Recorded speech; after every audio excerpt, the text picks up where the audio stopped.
اتنا ہو تو دیکھ لیں، گہوارے میں جھول رہے ہیں، چاند سے کھل رہے ہیں۔ اب یہ کیا ہے؟ یہ ارہاس ہے، یہ ساری چیزیں ہیں چل رہی ہیں، لیکن اگر اس کو سمجھانے کے لیے کہا جائے تو معجزے کی ایک شکل ہے۔ تو میرے پیارے آقا صلی اللہ علیہ وسلم کے پیارے دیواروں، حضور کی سراپا زندگی معجزہ ہے۔ ان میں جو سب سے بڑے دو معجزے ہیں وہ ہیں قرآن مقدس اور معراج۔ یہ قرآن اللہ نے عطا فرمائے، یہ سب سے بڑا معجزہ ہے۔ اس کو بدلنا چاہے گا تو پوری دنیا کی طاقت اس پر فورس لگا رہی ہے کہ یہ آیت نکال دیں گے، وہ نکال دیں گے، ایسا کر دیں گے، ویسا کر دیں گے، کرتے رہیے، ہمیں کوئی خوف نہیں ہے۔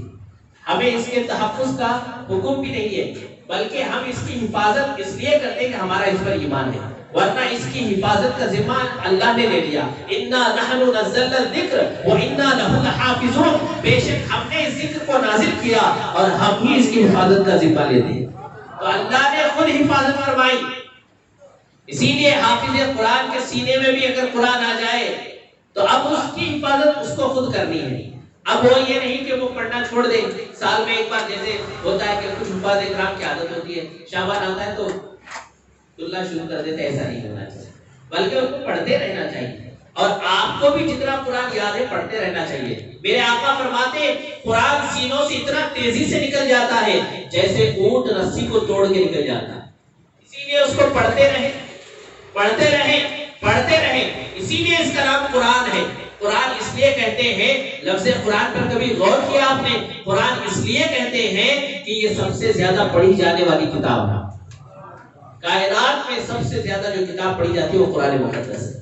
آپ دیکھ لیجئے، جائزہ لے لیجئے، ہم نہیں کہتے، غیروں سے ہی پوچھ لیجئے، وہ خود بتا دیتے ہیں کہ یہ جو ہے نا قرآن شریف جتنا پڑھا جاتا ہے کوئی کتاب نہیں پڑھی جاتی۔ میرے پیارے آقا صلی اللہ علیہ وسلم کے پیارے دیوانوں، اب آئیے میں اس کی طرف پڑھتا ہوں۔ سورہ مبارکہ میں نے پڑھی سورہ نجم، اور اس میں حضور صلی اللہ علیہ وسلم کی معراج جو تفصیل سے بیان کی گئی ہے۔ بسم اللہ الرحمن الرحیم، اللہ کے نام سے شروع جو نہایت مہربان رحم والا ہے۔ والنجم اذا ہوا، اس پیارے چمکتے تارے محمد صلی اللہ علیہ وسلم کی قسم جب یہ معراج سے اترے۔ معراج سے، اب یہاں سے معراج سے آنے کا ذکر ہے، ابھی آپ نے سن رہا ہے حضور صلی اللہ علیہ وسلم تشریف لے گئے مسجد حرام سے مسجد اقصی تک۔ اب یہ واقعات آپ جانتے ہیں، تھوڑا تھوڑا اشارہ دے دوں۔ حضرت ام ہانی جو سرکار صلی اللہ علیہ وسلم کی پھوپھی ہے، یا تو ان کے یہاں آرام کر رہے تھے یا پھر حتیم کعبہ کے پاس حضور آرام کر۔ روزانہ تو حضور جاگتے تھے، آج جلدی سو رہے ہیں۔ روزانہ حضور قیام فرماتے تھے، آج سو رہے ہیں۔ آج کیوں سو رہے جاتے؟ حضور کا دل ٹوٹا ہوا ہے۔ کبھی کبھی آدمی اتنا ٹوٹ جاتا ہے، دل ٹوٹ جاتا ہے تو نہ کسی سے بات کرنے کا موڈ ہوتا ہے، نہ کھڑے ہونے کا موڈ ہوتا ہے، کچھ بھی نہیں۔ ہمارا آپ کا بھی دل ٹوٹتا ہے، آپ کو معاشرے میں آج ٹوٹے ہوئے دل بہت ملیں گے۔ جب دل ٹوٹتا ہے تو کوئی شراب کی بوتل اٹھائے ہوا ہے، دل ٹوٹا ہے کوئی پان پراگ کھا رہا ہے، گندا سڑا ہوا پان پراگ کھا رہا ہے، بدبو آتی رہتی ہے، اور ہزاروں روپے اس پر خرچ کرتے ہیں۔ سوچ کر کے نوجوان اپنی زندگیاں برباد کر رہے ہیں۔ یہ دل ٹوٹا ہوا ہے، یہ علاج تھوڑی ہے۔ حضور کو جب کبھی بھی ایسی کوئی کیفیت طاری ہوتی، حضرت سرکار صلی اللہ علیہ وسلم حضرت بلال سے کہا، اے بلال اذان دو، رب کے حضور حاضر ہونے کا وقت ہو گیا۔ دل ٹوٹو تو جہاں دل جڑتا ہے اس کے پاس جاؤ جس نے دل بنایا ہے۔ دل کس نے بنایا ہے؟ اٹھ کے آج ارے جس کو دل دیا ہے نا، نوجوان زیادہ سمجھتے ہیں، جس کو دل دے بیٹھے نا، چاک توڑنے کی سب باتیں ہو گئی تھی، پھر دل ٹوٹا نا، اس کو ہی خبر نہیں کہ آپ کا دل کہاں ہے۔ یہ حالت ہے، تو ذرا سوچو، یہ دل اللہ نے بنایا اور یہ محبت کرتا ہے حضور سے، اور اعلیٰ حضرت اس کی تعریف فرماتے ہیں، دل ہے وہ دل جو تیری یاد سے معمور رہا، سر ہے وہ سر جو تیرے قدموں پہ قربان گیا۔ وہاں سے جڑنا چاہیے تھا، اس کی تاریں کہیں اور سے جڑ گئی۔ اللہ کرے آج کی رات آپ کا اور ہم سب کا دل حضور کی بارگاہ سے جڑ جائے، ذرا کہہ دو آمین۔ دل ٹوٹا ہوا ہے، حضور آرام کر رہے ہیں حتیم کعبہ میں یا حضرت ام ہانی کے گھر۔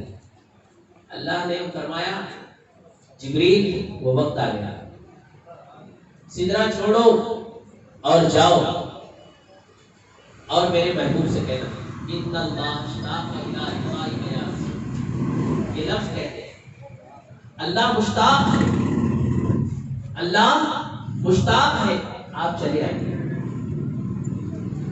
محبوب کا معاملہ ہے، رب چاہتا ہے کہ محبوب آ جائے۔ آج حضور آرام کر رہے ہیں، سو رہے ہیں، بلایا جا رہا ہے۔ ایک وہ ہے حضرت موسیٰ علیہ السلام، کلیم اور حبیب میں بڑا فرق بتایا گیا۔ کلیم وہ ہے جن سے کلام کیا گیا اور وہاں پر صفاتی تجلی دنیا میں دکھائی گئی، لیکن اب یہاں پر وہ معاملہ نہیں ہے، یہاں کلام بھی ہوگا، دیدار بھی ہوگا، لیکن یہاں نہیں ہوگا، دنیا میں نہیں ہوگا۔ آگے چلیں گے سدرہ سے آگے، اور یہاں تک کہ اتنا آگے کہ لا مکان پہ چلیں گے، اور اعلیٰ حضرت اسی کو فرماتے وہی لا مکان کے مکی ہوئے، سر عرش تخت نشی ہوئے، یہ نبی ہے جن کے ہیں یہ مکان، وہ خدا ہے جس کا مکان ہے۔ میں نے جمعہ میں بھی کہا تھا اللہ کو اوپر والا مت دو، وہ خدا ہے جس کا کوئی مکان نہیں۔ اپنے الفاظ کا جائزہ لیجئے، جو چاہے نہ کہیں، یہ فلمی ڈائلاگز مت مانیے۔ اللہ تبارک و تعالیٰ کی شان دیکھو، اس کا کوئی مکان نہیں۔ اللہ نور السماوات والارض، اللہ زمین و آسمان کا نور ہے، وہ جیسا چاہے گا اپنی شان کے مطابق دکھائے گا، وہ جہاں چاہے گا دکھائے گا۔ اب دیکھو، اب اللہ تبارک و تعالیٰ نے جبریل سے فرمایا اے جبریل، اے سدرہ کے مکی، جاؤ میرے محبوب کو لے آؤ۔ آئے 50,000 فرشتوں کی فوج لے آئے، 50,000 فرشتے ساتھ میں چل دیے، جناب میکائیل بھی ہے۔ اب فرشتے ساتھ ساتھ چل رہے ہیں، اب آئے تو اب سدرہ کے مکی، میں مختصر چل رہا ہوں، تفصیل سے نہیں جاؤں گا ورنہ بڑا لمبا بیان ہے۔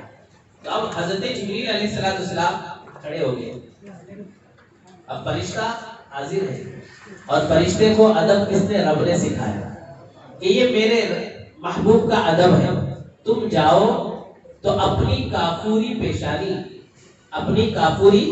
پیشانی میرے محبوب کے تلووں پہ رکھ دینا۔ تمام فرشتوں کے سردار حضرت جبریل ہیں علیہ السلام۔ یہ بھی نہیں کہ بہت سارے لوگ بے ادبی سے تھوڑا سا فرشتوں کے بارے میں بات کرتے ہیں، یاد رکھیں فرشتوں کا ادب بھی ضروری ہے، وہ معصوم ہیں،